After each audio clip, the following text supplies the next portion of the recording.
Pope Francis గారి మరణం యావత్ కథోలిక క్రైస్తవ లోకమును విచార సాగరంలో ముంచివేసింది.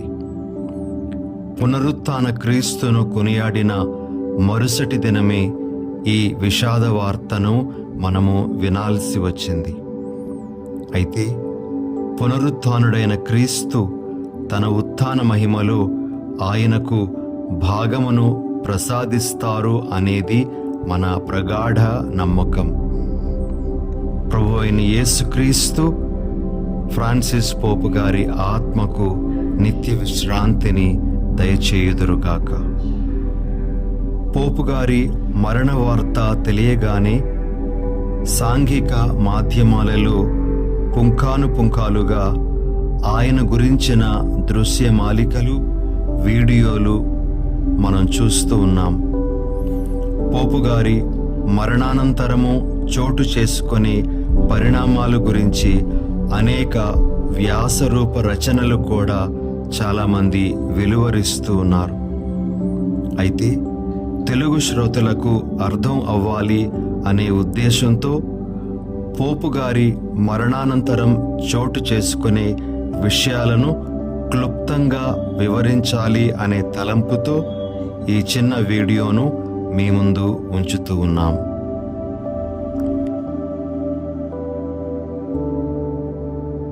మొదటిది, పోపు గారి మరణ ధృవీకరణ. పోపు గారి మరణాన్ని పోపు గారి వైద్యులు ధృవీకరించిన తరువాత వాటికన్లో అత్యున్నత పదవిలోనున్న కార్డినల్, వారిని కార్డినల్ చాంబర్లిన్ లేదా కమర్లెంగో అంటారు, సాంప్రదాయాన్ని అనుసరించి పోపు గారి దగ్గర నిలబడి 3 సార్లు పోపు గారి జ్ఞానస్నాన పేరును ఉచ్చరిస్తారు. దానికి సమాధానం రానప్పుడు పోపు గారు నిజంగా మరణించారు అని ధృవీకరిస్తారు.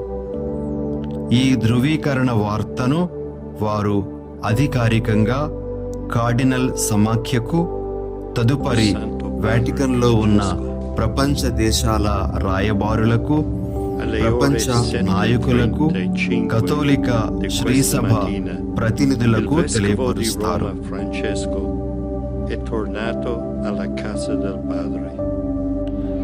దేవాలయాలలో సంతాప గంటలను మ్రోగిస్తారు.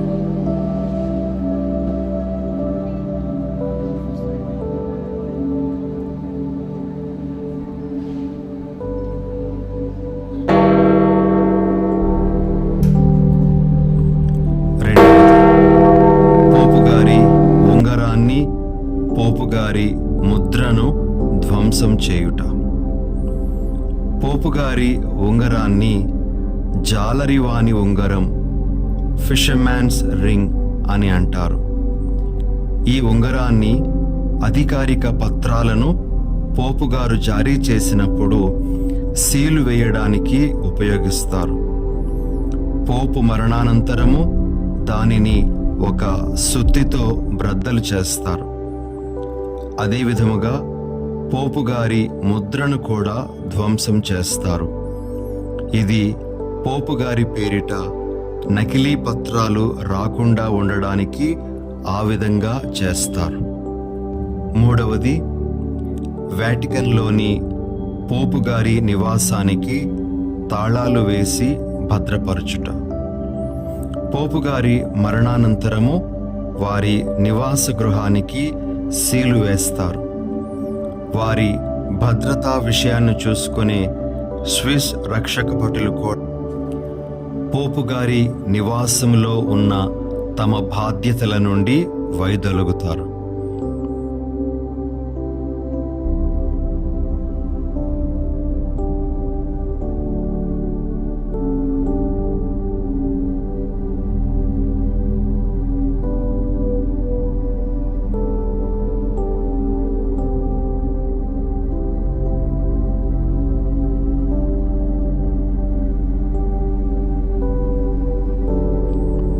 నాలుగవది, సంతాప దినములు.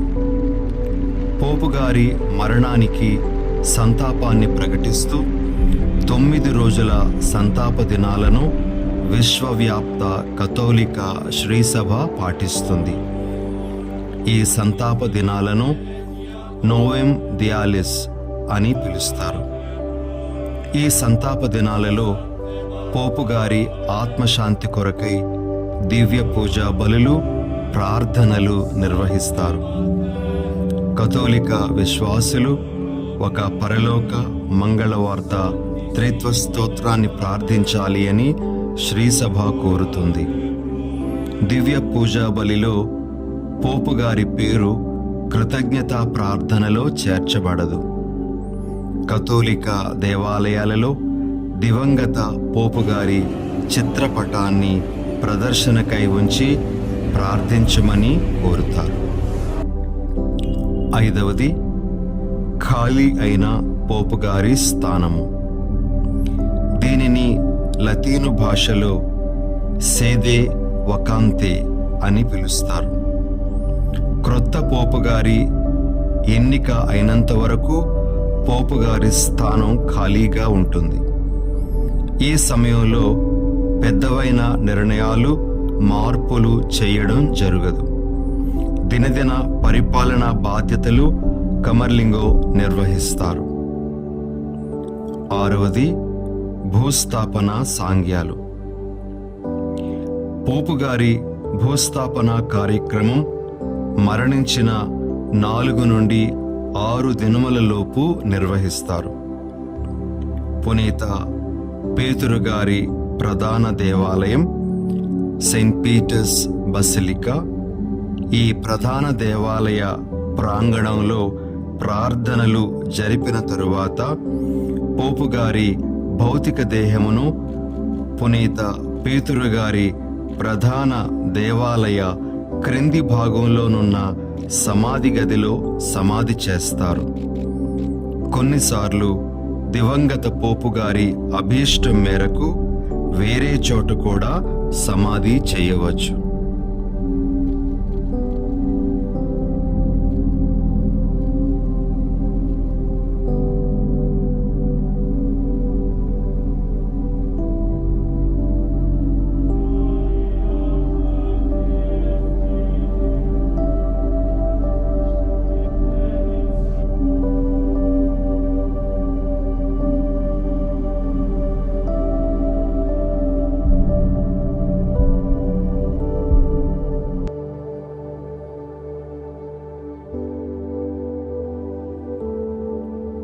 ఏడవది, పోపు గారి ఎన్నిక సన్నాహం.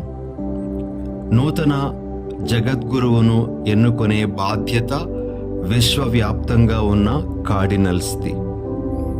నూతన పోపు గారిని ఎన్నుకొని కార్డినల్ల సమావేశాన్ని కాంక్లేవ్ అంటారు. కాంక్లేవ్ అనే పదానికి తాళపు చెవితో ముయ్యబడిన అనే అర్థం ఉంది. కాంక్లేవ్ అనే పదములోని క్లావిస్ అనేటువంటి ఆ మూల పదము తాళపు చెవి అనే అర్థాన్ని కలిగి ఉంది. కార్డినల్స్ మీద పోపు గారి ఎన్నిక విషయంలో ఏ వ్యక్తుల ప్రభావము, ఏ సంస్థల ప్రభావము ఉండకూడదనే ఉద్దేశంతో వారిని వారి గదులకు పరిమితం చేస్తారు. వారు కేవలం పరిశుద్ధాత్మ నడిపింపుతోనే ఎంపిక కార్యక్రమాన్ని కొనసాగించాలనేది ఇక్కడి ముఖ్య విషయం.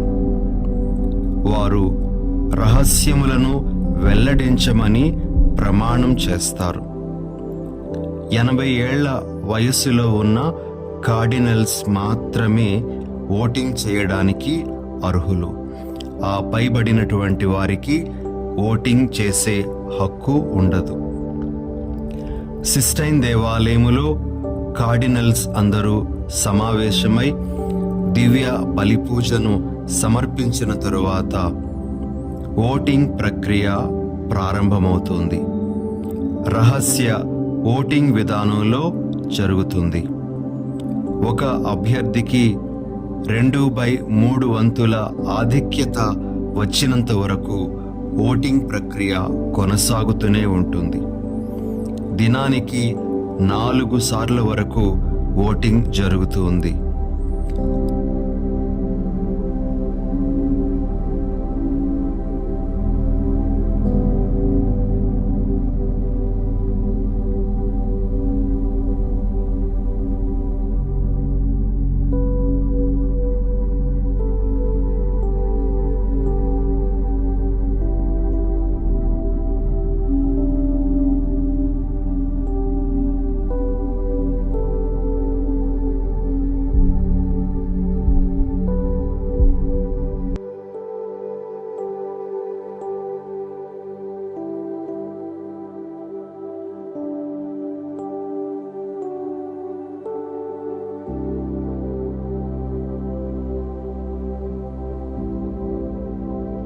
నిర్దిష్ట ఆధిక్యత ఏ అభ్యర్థికి లభించకపోతే ఓటింగ్ జరిగిన తరువాత, లెక్కబెట్టిన తరువాత సిస్టైన్ చర్చ్ చిమ్నీ నుండి నల్ల పొగ వెలువడుతుంది.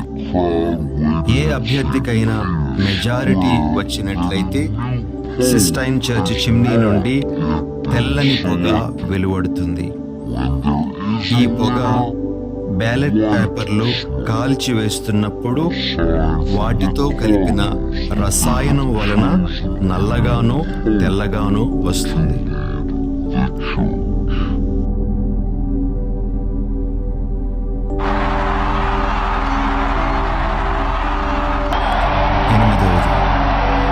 హబెమూస్ పాపాం.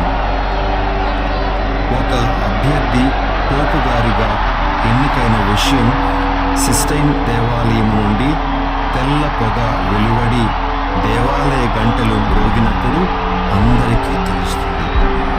అప్పుడు డీన్ ఆఫ్ కార్డినల్స్ పునీత పేతురు గారి ప్రధాన దేవాలయ కిటికీ నుండి సంతోషంతో హాబెమూస్ పాపాం అని ప్రకటిస్తారు. అనగా వీ హ్యావ్ అ పోప్, మనకు పోపు గారు ఉన్నారు అని దాని అర్థం. 9వది క్రొత్త పోపు గారి పట్టాభిషేకం. కార్డినల్స్ యొక్క మీటింగ్ లేదా కాంక్లేవ్ అయిన వెంటనే దివ్య బలి పూజలో నూతన పోపు గారి పట్టాభిషేక సాంగ్యం జరుగుతుంది. ఈ దివ్య పూజలో నూతన పోపు గారి ప్రమాణ సాంగ్యం కూడా జరుగుతూ ఉంది. పరిశుద్ధ గ్రంథ బోధనలకు, శ్రీసభ సాంప్రదాయానికి కట్టుబడి సంఘాన్ని సత్య మార్గంలో నడిపిస్తానని పరిశుద్ధ పోపు గారు ప్రమాణం చేస్తారు. 10వది క్రొత్త పోపు గారి తొలి ఆశీర్వాదం.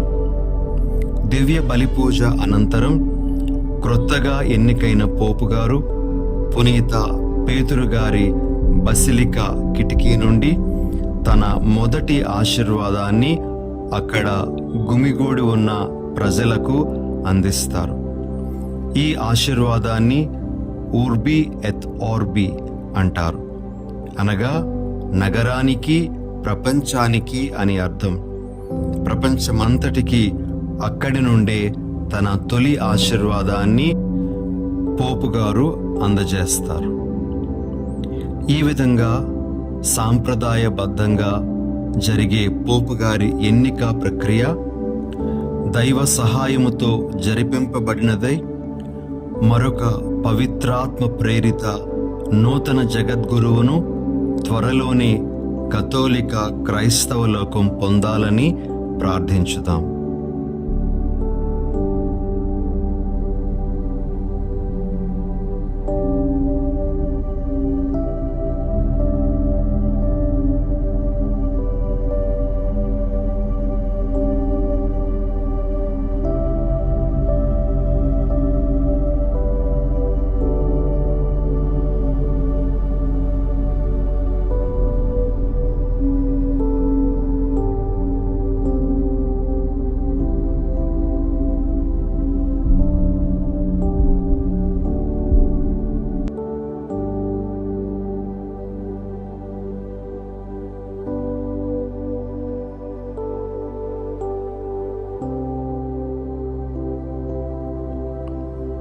మరణించిన ఫ్రాన్సిస్ పోపు గారి ఆత్మకు ప్రభువు నిత్య విశ్రాంతిని దయచేయుదురుగాక. వారి దివ్య వెలుగు మన ఫ్రాన్సిస్ పోపు గారి యందు సదా ప్రకాశించునుగాక.